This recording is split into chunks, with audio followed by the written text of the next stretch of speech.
Olympic sir था, कहने को हमारा टीम बन गया था, लेकिन प्रॉब्लम ये था कि हमारा टीम का बीच में बहुत सारा छोटा छोटा टीम बन गया था। पंजाबी के साथ, बॉम्बे वाला बॉम्बे वाले के साथ, नॉर्थ इंडियन अलग, ईस्ट इंडियन अलग। हम दोनों को लगा कि हमको इसका कोई ना कोई सॉल्यूशन तो ভিডিওর সাউন্ড শোনা যায়? ভিডিও প্লে করার সময় শোনা যায়, আপনি একটু নিজেকে মিউট করে রাখেন, তাহলে হয়ে যাবে। আচ্ছা ঠিক আছে। करना ही पड़ेगा। चलो बच्चे लोग, भागो भागो, जल्दी आओ जल्दी आओ जल्दी आओ, जल्दी भागो भागो, जल्दी जल्दी। हाँ, अभी जरा ध्यान से सुनना, आज तुम लोग को अपना हॉकी स्टिक नहीं चाहिए। No sticks? नहीं, आज नहीं। आज बस एक ही काम करना है, ये ईंटें जो है ना वहां से उठाकर यहाँ रखनी है बस, ठीक है?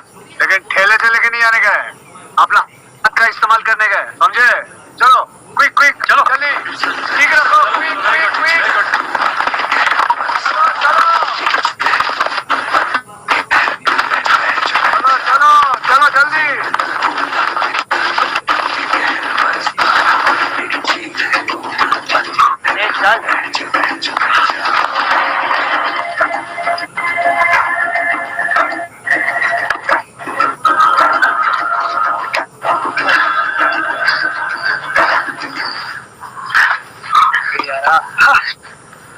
वेरी गुड, बहुत अच्छे।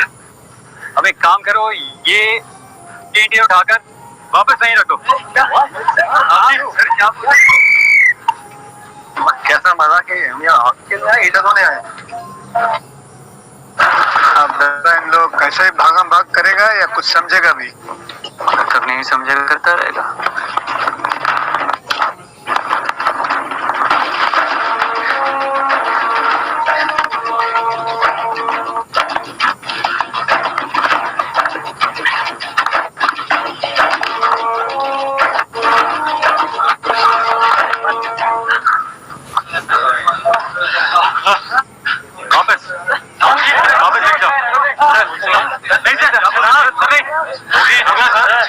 कोई सवाल है जी, करते हैं।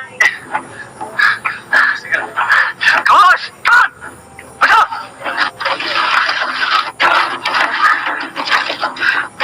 एक मिनट एक मिनट एक मिनट, हम लोग कुछ तो गलत कर रहे हैं। ऐसा करो, यहाँ से लेके वहां तक एक लाइन में खड़े हो जाओ। समझ गया? लाइन फॉर्मेशन अभी।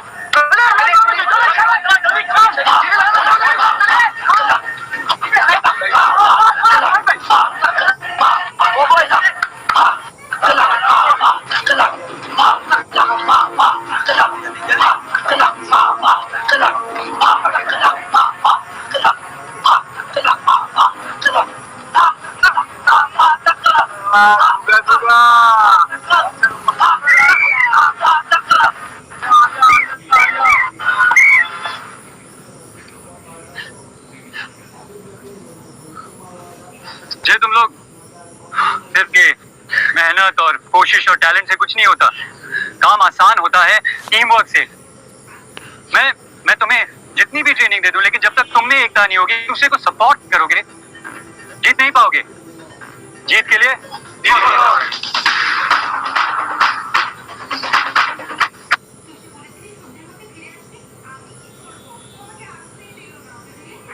আমার মনে হয় না যে এই ভিডিওটা এতক্ষণ যারা দেখলেন, এই ভিডিওটা এক্সপ্লেইন করে দেখানোর মানে বলার প্রয়োজন আছে। তারপরে বলি মানে ঘটনাটা কি হয়েছে। এখানে অক্ষয় কুমার একটা হকি খেলার একটা টিম, যে টিমের কোচ হিসেবে নিযুক্ত হয়েছে, এবং এই কোচ মানে ভারতের জাতীয় একটা হকি, বাট এইখানে এসে সে একটা প্রবলেম ফেস করলো। প্রবলেম হচ্ছে এইখানে টিমের মধ্যে অন্তত 20-25 সদস্যের একটা দল এটা, কিন্তু এটার মধ্যে আবার ছোট ছোট বেশ কিছু দল বিভক্ত হয়ে গেছে। যেরকম এখানে চেন্নাই রাজ্যের যে 2-3 জন আছে তারা আলাদা একদল, যারা কলকাতা রাজ্যের আছে তারা আবার আলাদা আরেক দল, যারা তামিলনাড়ু রাজ্য থেকে আসছে তারা আবার অন্য আরেকটা দলে বিভক্ত হয়ে গেছে। মানে এই ছোট্ট একটা দলের মধ্যে 5-6টা ভাগ ভাগ হয়ে গেছে, এবং একটা দল আরেকটা দলের সাথে সাথে কখনোই মিলে না। তো যখন তারা একসাথে খেলতে আসছে, তখন কোচ তাদের বললো যে আজকে আমি তোমাদেরকে খেলা শিখাবো না, আজকে আমি তোমাদেরকে শেখাবো হচ্ছে অন্য কিছু। আমি তোমাদেরকে এমন ট্রেনিং দেবো যে ট্রেনিং এর জন্য আজকে হকি স্টিকের প্রয়োজন নেই। তো সবাই তো অবাক হয়ে গেল, কি ব্যাপার, হকি স্টিকের প্রয়োজন নেই, তো কি কথা হলো আজকে? তো আজকে বেশি কিছু করতে হবে না, এই যে ইট গুলো রাখা আছে না মাঠের এক পাশে, এই ইট গুলাকে তুলে নিয়ে মাঠের ওই পাশে নিয়ে রাখো। তো ভিডিওতে দেখতেই পেলেন যে সবাই একটা একটা করে ইট নিয়ে দৌড়ে ওই মাঠের ওই পাশে যায় রেখে আসে, আবার দৌড়ে মাঠের এই পাশে আসে, আবার দৌড়ে ওই পাশে রেখে আসে, আবার এই পাশে আবার ইট নেওয়ার জন্য আসে। এবার প্রত্যেকে দৌড়ে যায় যায় যায় যে পুরো ইটের যে স্তূপটা এটা এক পাশ থেকে আরেক পাশে ট্রান্সফার করে ফেললো। সবাই পেরেশান গেছে, ক্লান্ত হয়ে গেছে, হয়রান হয়ে গেছে, সবাই বসেও পড়েছে। এই মুহূর্তে কোচ এসে আবার বলল যে আবার আচ্ছা, ওই স্টুডেন্টরা বলতেছে যে এখন কি করব? তো এখন এই যে ইটগুলো রাখছো না, এগুলা আবার আগের জায়গায় নিয়ে রাখো। তো যাই হোক, এখন তো সবাই একটু মানে একটু খুবই ফেটে পড়লো, অল্প কয়েকজন, কিন্তু বেশিরভাগ মানুষ সবাই একসাথে আবার কাজটা করা শুরু করলো। কারণ কোচ তাকে মেনে চলতে হবে, মেন্টরকে সবসময় মানতে হয়, মেনে চলতে হয়, এবং তার কথার বাইরে কোনো বাড়তি রিয়াক্ট করতে হয় না। তো এখানে দেখতেই পাচ্ছেন কেউ ছোট ছোট বাচ্চা না, অনেক সাবালক মানুষ, অনেক প্রত্যেকে 20-এর উপরে বয়স, বাট এই মানুষগুলা কোচের কথা খুব ভালোভাবে মেনে চলছে। এখানে কি কি শিক্ষণীয় আমরা একটু পরে বলতেছি। তো সব এই পাশ থেকে ইটগুলা ওই পাশে নিয়ে রাখলো, একে একে সে আগের মতো একটা একটা করে সব দৌড়ে নিয়ে রাখলো। এই পাশ থেকে একটাই দৌড়ায় ওই পাশে নিয়ে আসে, আবার দৌড়ে এই পাশে আসে, আবার ওই পাশে নিয়ে যায়। এইবার তো আরো বেশি ক্লান্ত হয়ে গেল, কারণ দুইবার মাঠের এক পাশ থেকে আরেক পাশে নিচ্ছে, আবার আরেক পাশ থেকে আবার আগের জায়গাতে নিয়ে আসছে। এখন তো সবাই আগের থেকে আরো বেশি ক্লান্ত হয়ে গেছে। এরপর যখন জিজ্ঞেস করা হলো যে এখন কি করবো, এখন কোচ এসে আবারও বললো এই ইট গুলাকে আবারও মাঠের ওই পাশে নিয়ে যাও। এখন এই বিদ্রোহী স্টুডেন্টের সংখ্যা একটু বেশি বেড়ে গেলেও তারপরও সবাই একটু মেনে নিচ্ছে, না কোচ যেহেতু করতে বলছে করতেই হবে, এখানে রাগ দেখানো যাবে না, বাড়তি কোনো রিয়াক্ট করা যাবে না। এখানে আরো অনেক কিছু শিক্ষণীয় আছে বলতেছি। এরপর তাদের মাথায় একটা আইডিয়া আসলো, মানে টিচার কেন এভাবে করতে বলতেছে, তার মানে আমরা যে এতক্ষণ ধরে কাজগুলো করতেছি নিশ্চয়ই কোনো ভুল আছে। কি ভুল আছে, কি ভুল আছে, কি ভুল আছে? তখন একজন বললো যে তাও এক কাজ করো, দৌড়াইতেছি কি জন্য রে ভাই, দৌড়ানোর তো দরকার নাই, আমরা এত মানুষ এই মাঠের এই পাশ থেকে আমরা ওই পাশে লাইন ধরে দাঁড়াই যাই না, এরপর হাতে হাতে ট্রান্সফার করে নিই, দৌড়ানোর দরকার তো নাই। মানে এই সময় আমরা দৌড়ায় দৌড়ায় কেন এক পাশ থেকে আরেক পাশে নিতেছি, জাস্ট লাইন ধরে দাঁড়ায় যাবো, একজন একজনের হাতে হাতে ট্রান্সফার করে দেবো, দৌড়ানোর প্রয়োজন পড়বে না, কোনো কিছু করার প্রয়োজন পড়বে না, ইট এক পাশ থেকে আরেক পাশে অটোমেটিকলি চলে যাবে। এবং যেভাবে শেখা এইভাবে তারা আবার পরবর্তী 3 নাম্বার স্টেপে এমন একটা পদ্ধতি আবিষ্কার করলো যে এখন কারো দৌড়ানোর প্রয়োজন পড়লো না, কেউ কোনো পেরেশান হয়ে পড়লো না, আরামসে কাজ করছে, কম পরিশ্রমে কাজ করছে, আরেক পাশে ট্রান্সফার করা হয়ে গেছে। এরপর বললো যে সব সময় কোচ যেটা পরবর্তী লেকচারটা দিল যে সব সময় শুধুমাত্র পরিশ্রম দিয়েই সফলতা পাওয়া যায় না, কখন খুব ব্রেনকে কাজে লাগাতে হয় এবং কাজ সহজ করতে হয়, এবং কাজ সহজ করার অন্যতম একটা প্রধান পদ্ধতি হচ্ছে টিম ওয়ার্ক। তো এই যে আমরা এখানে যে কাজগুলো করি, আমাদের এই এতগুলা মানুষ একত্রে কাজ করার বা একত্রে একটাই উদ্দেশ্য, সেটা হচ্ছে আমরা সবাই টিম ওয়ার্ক করছি। দেখুন, আমি গতকাল মিটিং এ একটা কথা আপনাদেরকে বলেছিলাম, গতকাল মিটিং এর কথা বলে লাভ নেই, কারণ এখানকার বেশিরভাগ মানুষ আমার গত রাতের মিটিং এ ছিলেন না।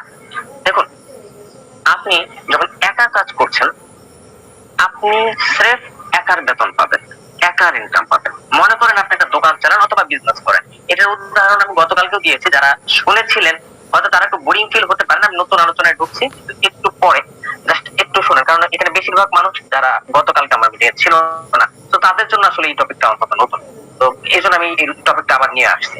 তো দেখুন, আপনি যখন চাকরি করছেন 10 ঘন্টা, তো আপনি কিন্তু 10 ঘন্টার বেতন পাচ্ছেন, আপনার কিন্তু 24 ঘন্টার বেতন দেওয়া হবে না, দেওয়া হবে না। অথবা আপনি মনে করেন বিজনেস করছেন, ব্যবসা করছেন, যেহেতু আমরা এখানে ব্যবসা করছি, আমি ব্যবসার উদাহরণটাই জানি যে এটাও একটা ব্যবসা, আবার দোকানদারি করা বা কোনো একটা শোরুম চালানো ওইটাও একটা ব্যবসা। তো ওই আপনি মনে করেন 12 ঘন্টা আপনার দোকানটা খোলা রেখেছেন, তো ইনকাম কয় ঘন্টা হবে? 12 ঘন্টাই তো হবে। 12 ঘন্টা মানে বেশি তো আর হবে না, আর কমও হবে না। 24 ঘন্টার ইনকাম তো আর অন্তত আসবে না, কারণ 24 ঘন্টা কাজ করা তো আপনার পক্ষে পসিবল না। একটা মানুষের পক্ষে কিন্তু 24 ঘন্টা কাজ করা কোনোভাবেই সম্ভব না, কখনোই সম্ভব না। কারণ একটা মানুষের ঘুম আছে, খাওয়া আছে, এরপর আরো অন্যান্য অবসর যাপনের কাজ আছে। সো তাকে ওই সমস্ত কাজগুলো কিন্তু এই 24 ঘন্টার মধ্যেই কভার করে নিতে হবে। সো সর্বোচ্চ 12-13 ঘন্টা, 14 ঘন্টা পর্যন্ত সর্বোচ্চ হাইস্ট যাইতেও পারে, কিন্তু এটা আবার অনেক বেশি জুলুম হয়ে যায় একটা হিউম্যান অ্যাক্টিভিটির উপর, বেশি যাওয়া আসলে কিছুতেই সম্ভব না। কিন্তু এরপরও অন্তত 24 ঘন্টার মধ্যে 24 ঘন্টাই ডিউটিতে থাকা এবং 24 ঘন্টা সময় ধরে টাকা ইনকাম করা একটা মানুষের পক্ষে পসিবল না, যদি আপনি আদার্স ট্রেডিশনাল বিজনেসটা, ঠিক আছে। কিন্তু দেখেন, আপনি একা কাজ করবেন, একা বেতন পাচ্ছেন, কিন্তু আপনি 24 ঘন্টা বেতন পাচ্ছেন না। কিন্তু এইখানে যে আমরা নেটওয়ার্ক মার্কেটিং করছি, এইখানে আমরা এমন ভাবে টিম ওয়ার্কের সিস্টেমে আমরা আমাদের কাজগুলোকে গুছিয়েছি যে আমি এমন ভাবে থাকবো, আমি যদি 2 ঘন্টাও কাজ, তারপর আমার প্রচুর পরিমাণ কাজ আছে, ঠিক আছে।